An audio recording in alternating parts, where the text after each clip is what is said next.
Hi class, my name is Aubrey Antrim. I am the first of my members to present to you today on ancient Egypt, and I'm working with group 5, so that is myself, Aubrey Antrim, and then we have Ryan Kelly and Bryson Ramage, and we're going to go over ancient Egypt for you today, and I'm going to get started on my part right away. So first, we have ancient Egypt's impact on death care. So the most recognizable impact ancient Egypt has on today's death industry is embalming. I think that's the first thing any of us would think of when we're relaying ancient Egypt to our time now. They worked intensely and respectfully to preserve the deceased through mummification, and today we still work on the presentation of our decedents and put serious emphasis on being respectful, which also is a huge deal in ancient Egypt. During the New Kingdom era of ancient Egypt, which my team member Ryan is going to cover more thoroughly, but Egyptians had become the best of the best in the art of mummification. Like, not only did they preserve the dead, but they had the established order of priests where you would make arrangements both for embalming and burial. They were basically the funeral directors of their time, which is what we're doing now in our time. So it's very cool to see that. And that's the most recognizable thing I think of when I think of ancient Egypt, is the embalming and the mummification. But number 2, I have that death is not the end for them. Therefore, it's something to be celebrated. Today, I've noticed that we've switched to celebrations of life. So we're not trying to be so mournful nowadays. We're trying to celebrate the lives that people have lived, whether it's been a short life or a long life. We've switched to a more positive outlook on it. Now, this isn't everywhere, and I don't know if we're really more positive or really just avoiding looking at death in different ways, but we are very similar to this. Though in ancient Egypt, the reason death was not the end for them is because they had a lot more to do. After death, they're going on a whole nother journey, which is part of why embalming was a big deal to them, because they're preparing for those next steps. But death wasn't the finish line for them. It was much more to come. That's part of why they worked so hard to embalm their bodies. The third note that I have here was that they had tombs, mastabas, and pyramids, and held structured funeral rites. We do just the same today, except with no pyramids. That we hold ceremonies and use mausoleums. And in early pre-Dynastic period, they buried their dead and protected them from scavenging jackals by filling the grave with sand and stone. So even at the very beginning of ancient Egypt, they were still already in the process of burying their dead, already working to help preserve the body in some way. We see that more extravagant death care in the early dynastic period, but that was just for the royals and the notable people. So they had the mastabas, and they used the stone sarcophaguses, oh my gosh, all these words, and wooden coffins, much like we use today. So that is part of how ancient Egypt has impacted death care. I have some pictures here. This was a couple of these pictures are also in our textbook, but it shows some of the mummification process, some of the embalming process. You see here, I think in that first picture, he's getting ready to pull the brain out of the nose. I see in that far right photo, I think they're covering the body in the salt. That's going to help dry out the skin, help preserve. So that's just a fun photo. Then I have another little set of photos here. That photo in the top left corner, I believe that's necropolis. That is where people would go to make the arrangements for their dead ones, loved dead ones. And I have a few examples of the coffins and a few examples of the inside of those mausoleums as well. All right, and then I have here why it's essential for us to understand and the impact on the funeral industry. So, oh, let's see if I can go back real quick. That's Ryan's. That's not mine, guys, but okay. Ancient Egypt is important for us as funeral directors and embalmers in training because we get to see a society that held death as its most important step. For individuals in this program, death care is about to be our lives, our 9 to 5s. But we are supposed to be the most knowledgeable in this subject, know the answers to all the questions, help out everyone who comes to our doors.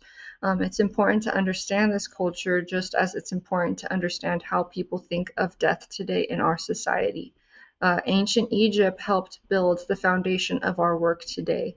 They treated death both technically as a necessity, and it's also deeply meaningful to them.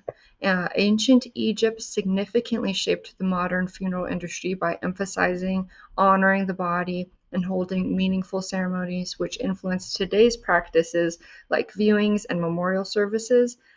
Its development of embalming, body preparation, and the structured funeral rituals evolved into practices we used today. So that's a little bit on why the impact, how this has impacted the funeral industry and why it's essential for us to understand. Our next section is going to be about the historical events, the historical figures, and influential people of ancient Egypt. And the section after we'll be covering a little bit more on the impact of funeral service and the importance of these events in our study of funeral servants. So that's it for me, but I'm going to hand it over to my teammates. Okay. Hi everybody. My name is Ryan Kelly, and today I will be summarizing some of the historical Egyptian events and historical figures throughout ancient Egypt. And so, first off, we are going to get started with Tutankhamun. I think that's how you say it, but he was an Egyptian pharaoh who ruled from 1336 to 1327 BCE. He was the son of Amenhotep V, I believe, and ascended the throne at age 9 after his father's death. Though his reign was short, he restored the cult of Amun-Ra and returned Egypt to polytheism. He restored ancient temples and overturned the religious reforms of his father. And while he was a minor king in life, his tomb provided the only complete look at the sheer scale of royal funeral goods. And then, little side fun fact about him, the picture at the top, right by his description, is actually his tomb that they found in 1922. He was discovered by British archaeologist Howard Carter, and his tomb was found almost fully intact and with thousands of invaluable treasures. So, just a preview of the royal funeral goods there. And then next up we have Osiris, and he is the ancient Egyptian god of the underworld, afterlife, death, and resurrection. He was known as the mythological first king of Egypt before he was murdered, dismembered, and dropped into the Nile River by his brother Seth. He was stabbed 72 times, I remember reading. He was found and resurrected by his wife Isis, and later became a symbol of eternal life and rebirth and gained popularity in Egypt. And then next up we have Anubis, and he is the ancient Egyptian god of mummification, embalming, and the afterlife. He was the original god of the dead in Egypt, but was surpassed by his father Osiris. He invented embalming to treat Osiris's body and guided souls to judgment. He's depicted with a jackal head. Jackals were associated with death because they lurked around cemeteries and would eat decomposing flesh. Therefore, by making Anubis the patron deity of jackals, the Egyptians hoped to protect the bodies from being devoured. And then, moving on, we have some of the historical events. And the first period we're going to talk about is the early dynamic period, which was 3150 to 2613 BCE. And it began with the unification of North and South Egypt under King Menes, I believe. And this foundational era saw the initial development of Egyptian culture, including the construction of mastabas, flat-roofed tombs, and the very first attempts at mummification. And moving on, we have the Old Kingdom, which is 2613 through 2181 BCE. It's famously known as the Age of the Pyramids. During this time, architectural feats like the Great Pyramids and the Sphinx were completed. Mummification techniques became more sophisticated, with the dead being wrapped in linen to better preserve the body for the afterlife. We have the Middle Kingdom, 2040 through 1782 BCE, a high point for Egyptian art and literature. Mummification, goodness, became accessible to a wider range of social classes, and the use of royal face masks became common. However, the period eventually collapsed due to excessive spending and severe Nile River flooding. Lastly, we have the New Kingdom, 1570 to 1069 BCE. It featured a brief shift towards monotheism and the perfection of mummification. My goodness. Medical knowledge advanced significantly, with specialists in surgery and dentistry helping to increase lifespans. During this era, families coordinated funeral arrangements through the necropolis. It's kind of interesting to me how, throughout the eras, the different ways of entombment and embalming and funeral rites just kind of shifted through time, kind of like how they do now. But that is all I have for today. And next up, it will be going to Bryson. So thank you for your time. Okay. Hey guys, I'm Bryson, and I'm going to be finishing up this presentation today. So, looking at ancient Egypt, you can really see how much of the behind the scenes work in funeral service matters. Their mummification process followed very specific steps, which shows how important it is to stay consistent and not skip anything when preparing the deceased.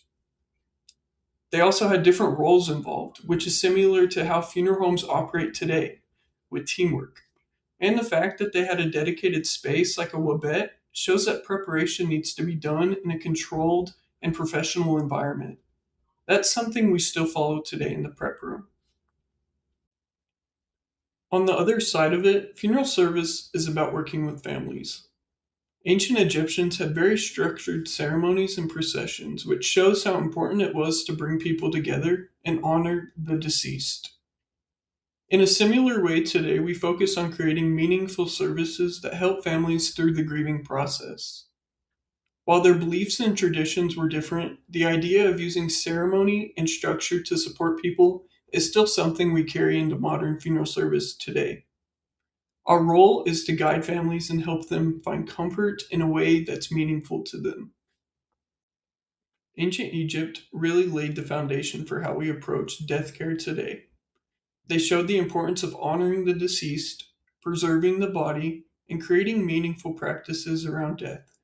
Even though things have changed over time, those core ideas are still a big part of what we do in the funeral service today. So that's all we have, and thank you all for watching.